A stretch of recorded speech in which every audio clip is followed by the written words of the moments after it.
अब हम बात करते हैं हमारे हाइपरकलीमिया की। तो हाइपरकलीमिया में क्या होता है, हमारे प्लाज्मा के अंदर पोटेशियम की क्वांटिटी इंक्रीज़ हो जाती है। ठीक है, बाहर पोटेशियम बहुत ज़्यादा है, अंदर भी पोटेशियम है। अब आपको याद होगा कि हम बात कर रहे थे कि हमें थ्रेश होल्ड मेंटेन करने के लिए -55 के वोल्टेज पे जाना होता है। ठीक है, -55 का वोल्टेज कैसे बनता, अगर हमारा पोटेशियम सेल के अंदर से बाहर ट्रेवल करता तो वो नेगेटिव की तरफ जाता मज़ीद, और वो -55 का थ्रेश होल्ड यानी कि ट्रिगर पॉइंट सेट करता। लेकिन अब क्योंकि हमारे सेल के अंदर बहुत ज़्यादा पॉजिटिव आयन है, ठीक है, पोटेशियम है, और वो बाहर ट्रैवल भी नहीं कर पा रहा क्योंकि बाहर ऑलरेडी बहुत ज़्यादा पोटेशियम है, क्योंकि हमारे जो आयन्स हैं वो ज़्यादा से कम की तरफ ट्रैवल करते हैं ना, तो अब कम तो है ही नहीं बाहर, तो वो ट्रैवल नहीं कर पाएगा। उससे क्या होता है कि हमारा सेल के जो अंदर की स्टेट होती है वो लेस नेगेटिव हो जाती है, यानी कि वो पॉजिटिव की तरफ चली जाती है। इस स्टेट को हम कहते हैं पार्शियल डिपोलराइजेशन, यानी कि पॉजिटिव चार्ज है हमारे सेल के अंदर। ठीक है, अब ये पॉजिटिव डिपोलराइजेशन की वजह से क्या होगा कि हमारा -55 का जो थ्रेशोल्ड पॉइंट था वो हम ट्रिगर नहीं कर पाएंगे। उसकी वजह से जो हमारा सोडियम चैनल वोल्टेज के सोडियम चैनल ओपन हो रहे थे और सोडियम को सेल के अंदर ला रहे थे, वो नहीं आ सकते।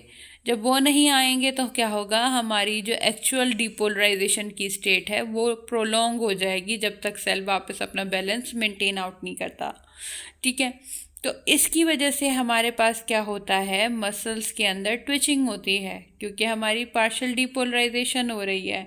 ठीक है, तो वो पूरी प्रॉपर कॉन्ट्रैक्शन तो नहीं करवा पाता, तो वो जस्ट ट्विचिंग करवाता है, यानी कि हल्की सी कॉन्ट्रैक्शन, छोटी कॉन्ट्रैक्शन करवाता है और ईसीजी के अंदर चेंजेस लाता है। अब ईसीजी के अंदर क्या चेंजेस आते हैं, हमारी जो पी वेव है, ठीक है, वो प्रोलॉन्ग हो जाती है। पी वेव क्या हमारी बता रही थी, एट्रियल डिपोलराइजेशन बता रही थी। जब डिपोलराइजेशन इतनी प्रोलॉन्ग हो जाएगी हमारे सोडियम चैनल इनएक्टिवेशंस की वजह से, तो वो वेव हमारी प्रोलॉन्ग हो जाएगी। ठीक है, QRS कॉम्प्लेक्स हमारा वाइड हो जाता है, यानी कि बड़ा हो जाता है, यानी कि फैल जाता है। क्यों फैल रहा है, वो भी सेम रीज़न की वजह से फैल रहा है, क्योंकि QRS कॉम्प्लेक्स हमारा वेंट्रिकुलर डिपोलराइजेशन बताता है। जब सोडियम चैनल डीएक्टिवेट हैं, डिपोलराइजेशन हो ही नहीं पा रही, तो इसकी वजह से ये भी फैल जाता है, यानी कि प्रोलॉन्ग हो जाता है, ज़्यादा टाइम लेता है। अब बात करते हैं टी वेव की। क्यों इतनी प्रोमिनेंट पीक टी वेव आती है हाइपरकलीमिया के अंदर? टी वेव हमारी बता रही है वेंट्रिकुलर रीपोलराइजेशन को।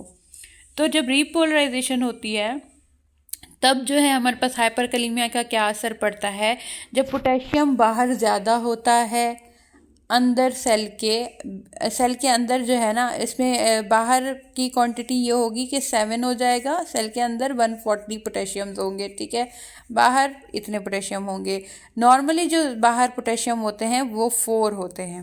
ठीक है, अब ये 7 हो गए हैं, तो 7 क्या करेंगे कि ये जो पोटेशियम चैनल्स हैं ना, उनको जो है वो हाइपर एक्टिवेट कर देंगे, जो पोटेशियम को बाहर आने में हेल्प कर रहे थे रीपोलराइजेशन फेज के अंदर।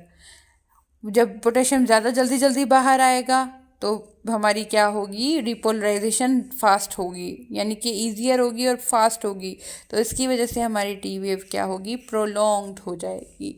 ठीक है, ये चेंजेस हमारे हाइपरकलीमिया के अंदर आ रहे हैं।